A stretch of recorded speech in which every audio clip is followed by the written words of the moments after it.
Well, the day had finally arrived. Star Wars Galaxy's Edge opening up at Walt Disney World Resort at Hollywood Studios. This is a little bit of the footage of me walking over. This is about 3:45 in the morning, and I'm glad I could walk over. I came out of the Swan Hotel, which is where I'm staying, and a boat had left. I missed the boat. Now, if I was staying further away, I would have had to wait for the next transportation and may have missed an opportunity to be one of the first in Galaxy's Edge. So staying here at the Swan or the Dolphin gives you a great opportunity to just walk over either to Hollywood Studios or to Epcot.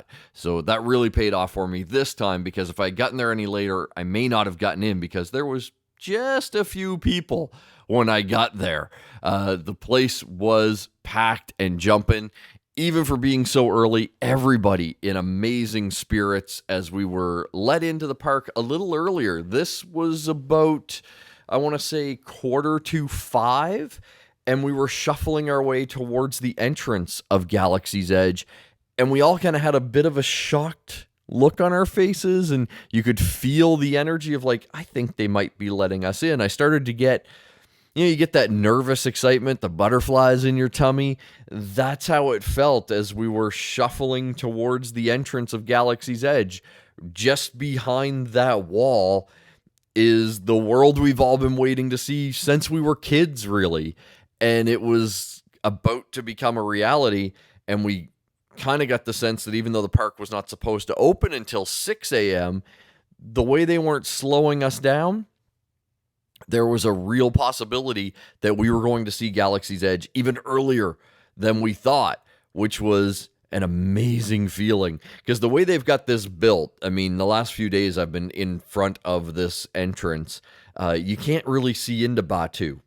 The way it's curved, it's designed so that once you enter, you do feel like you've left Earth and you're now on Batuu. And you know what? You do. Here's how it looks when you're walking into it at 5 in the morning. So not as bright as it is during, the rest of the day. But even at this dark time in the morning, once you got into the world, you could still see the attention to detail that the Disney Imagineers and the Disney people have put into making this feel like its own planet. It's absolutely awe-inspiring what they've done here.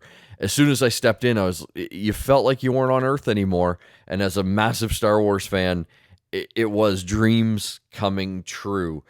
Just everything. There's little things that they've tossed in here that make it stand out from your kind of regular theme park area. But right away, we were greeted by some very important people. Up on the stage there near the X-Wing fighter, Rey, Chewie, welcoming us to Batuu. It took everybody by surprise. But of course, the way the line was shuffling, you couldn't really stop and get a great photo of them. But Chewie was grunting to welcome us. Rey sitting there waving us in. Just a great way to start the experience of Star Wars Galaxy's Edge. And then they kind of started to let us either go in line for Smuggler's Run or just explore the world. The shops were open, the restaurants were open, they had everything ready to go at 5 a.m. I chose to get in the Smuggler's Run line, where the stormtroopers were keeping a very close eye on us and talking to the crowd, and again, just really immersing us in this world of Star Wars and Galaxy's Edge. And I was so excited. This was the dream of a 7-year-old boy coming true. I was going to be on board the Millennium Falcon, and it felt like I had stepped onto a movie set. Look at this. It looks like a scene from A New Hope or The Force Awakens, where you're on board, the fastest hunk of junk in the galaxy, and it is a bit of a hunk of junk. There's tools laying around. It's a little grimy from all its smugglers missions and whatnot, but at the same time, absolutely beautiful. One of the most beautiful places I have ever been in my life. I understand why Time Magazine just named this one of like the best places on Earth or something like that, because it is so damn cool. The table is there that they play the kind of sort of chess game in Star Wars. Luke's blaster shield is above the table. We'll see that in a second, as well as the little droid that he uses to train when he's first learning how to use a lightsaber. They're both sitting right there. Very, very cool.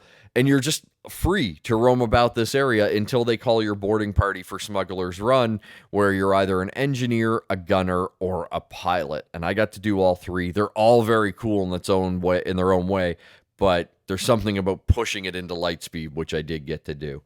Here is Batuu during the day, so you can get a better glimpse of the amazing world of Black Spire Outpost and just how beautiful this is. And when I talk about them sucking you into the world, all the people working there, when you say like, you work here, they're like, this is my home planet. They talk about it in that respect. And they also talk a little differently in the way they, say hello. It's bright suns. When you leave, they say, till the spire. When you pay for something, kind of throws you for a loop the first time. They go, that'll be, 8 credits. And I was like, credits? Was I supposed to do a currency? They're just saying that they mean dollars. But again, just pulling you right into that world. This is the marketplace, kind of an open air mall, as it were, where you can buy some critters. They've got some merchandise areas. You can also grab some food here. There's a couple of little quick service spots in this open air marketplace. You can either just get kind of a snack at a place that has some like multicolored popcorns and things like that, or you can, at the end of it, pop in to Ronto's Roasters. I highly recommend it. I had the Ronto wrap while I was there. Very good. Really, really delicious. If you're looking for like kind of a quick wrap, basically, great place to grab one of those. But there's a few different places where you can go eat. There's a couple of quick service restaurants and the snack place. And the cantina as well has some finger food. But one of the few drawbacks is if you're looking for like a sit-down table service restaurant, that does not exist as of yet in Galaxy's Edge. Give them time. I'm sure it's coming. Up here on the right is a store that if you were a die-hard collector of Star Wars memorabilia and merchandise, you are definitely going to want to visit. You're going to want to go in those doors. It's the Den of Antiquities. There are a lot of cool things in there, and some of them will cost you a few credits. Worth every penny because they are so cool, but be prepared. Bring some extra credits. That, of course, the beautiful Millennium Falcon in all its glory in the daylight. Of course, that's where the ride is, Smuggler's Run. So cool just to see the Falcon like that. If you're thirsty, need a drink, there's the cantina, but I highly recommend a reservation for that. They were reservation only while I was there. If you're going for the first little while, make sure you make a reservation for the cantina, make a reservation for the droid depot where you can build your own droid, and a reservation for Savi's workshop where you can build your own lightsaber. If you're looking for Savi's workshop, don't ask where you can build a lightsaber. That's contraband on Batuu. You have to ask, where can I get some scrap metal? And then they will point you in the direction. Now, as you're walking around here like this, again, talking about being immersive, you will hear planes flying overhead, and it makes you look up.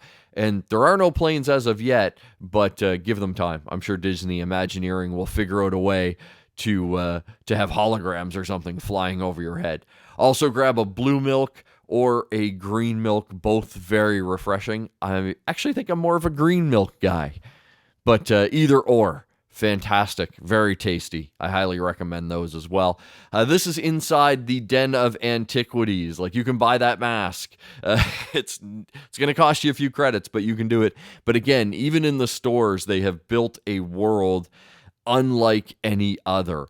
There's aliens behind the counter. They interact with the staff a little bit. And even just when you look around up, the lighting, everything, the stuff on the walls, everything sucks you in to the amazing world of Batuu. Now, I'm saying all this positive stuff. There definitely is some negatives.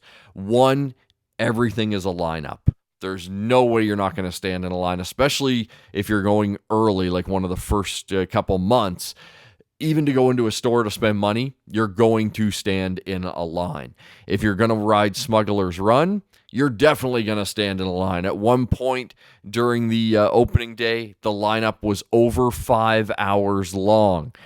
So be prepared. There is a single rider line. If you're by yourself or willing to get split up, that'll definitely cut down the time. But until Rise of the Resistance, the second ride in the land, opens December 5th, there's going to be a long, long line for Smuggler's Run. But it's worth it.